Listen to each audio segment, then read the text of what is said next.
Okay, we are continuing with our lesson on risk management. For now, we know what risk is.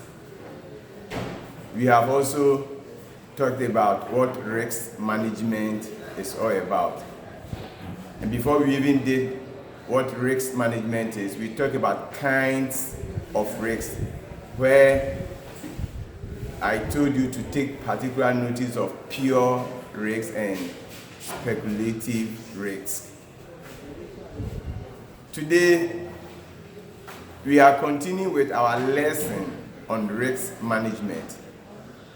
The aspect we are going to take today has got to do with the ways or the strategies or the techniques for dealing with risk. You see, when we are talking about the meaning of risk management, we said that in risk management, you need to identify, assess, and prioritize the risks. And then we said, when you have done that, it should be followed by application of resources so that you'll be able to minimize, if not eliminate it, or control the risks. That is the impact that you might have had.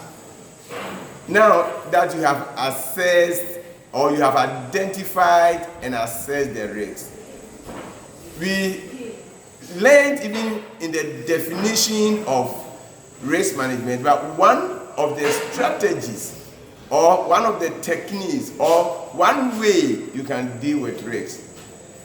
We talked about the fact that you can reduce the impact. And I remember telling you that you can, for example, buy a policy from an insurance company. That is one way you can deal with risk. But that is not the first one we are going to start with. We shall come to that place. So today we are looking at the ways or the strategies or the techniques for dealing with risk.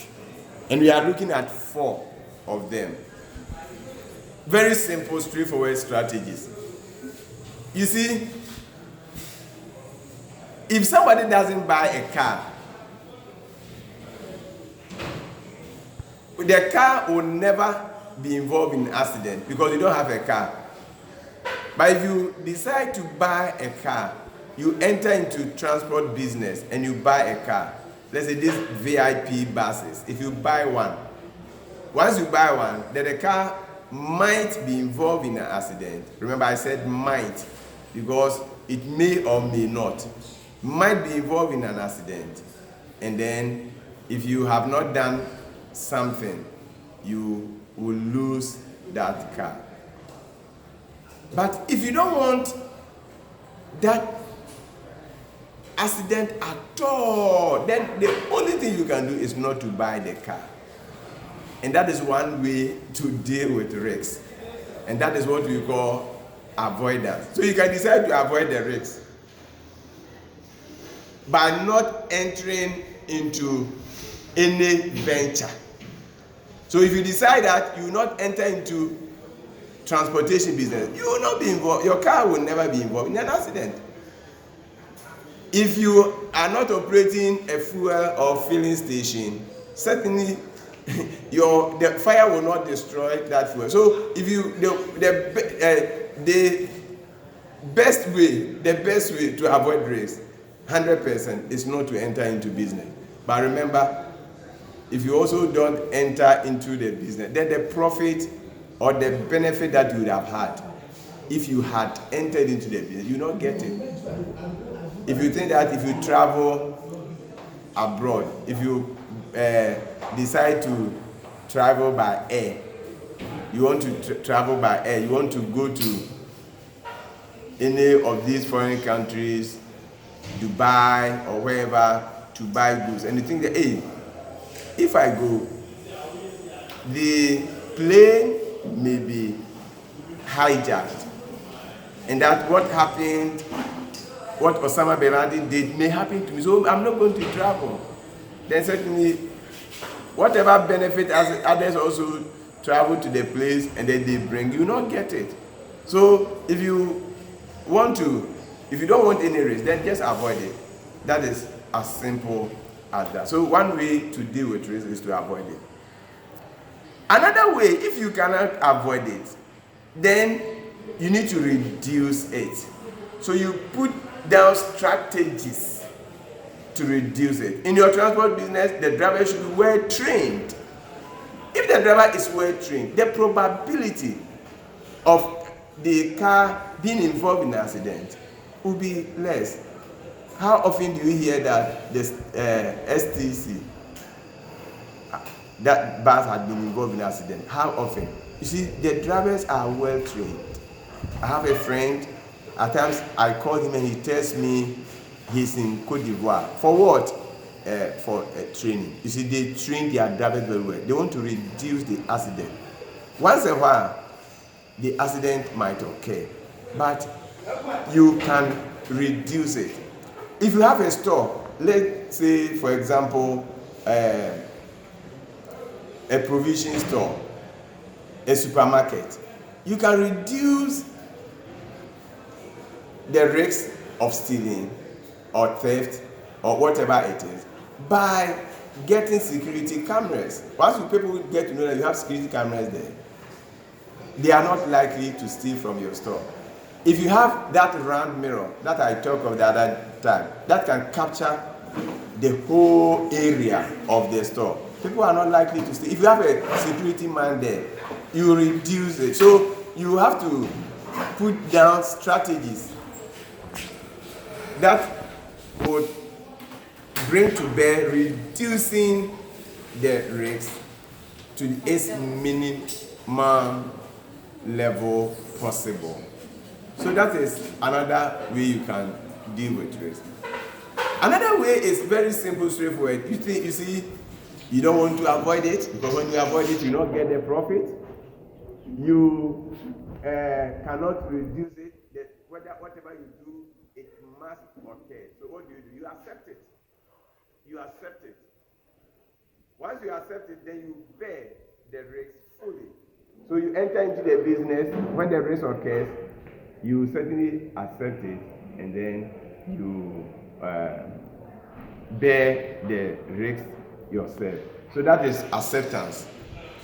Then the last one is that there are some who may not want to bear the risk themselves. What they do is that they also want to get another company that will either fully or partly or partially bear the risk. So what they do is that they transfer the risk to that particular company. And some companies have been established for that purpose. And those are the companies we call the insurance companies. So risk transfer has got to do with insurance.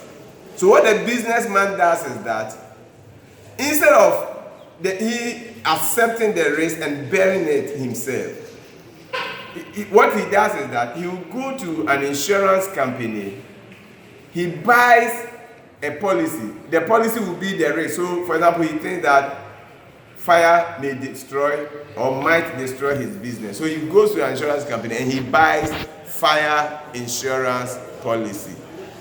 So that in the event of the occurrence of the risk, that means when the risk occurs, the insurance company will indemnify him.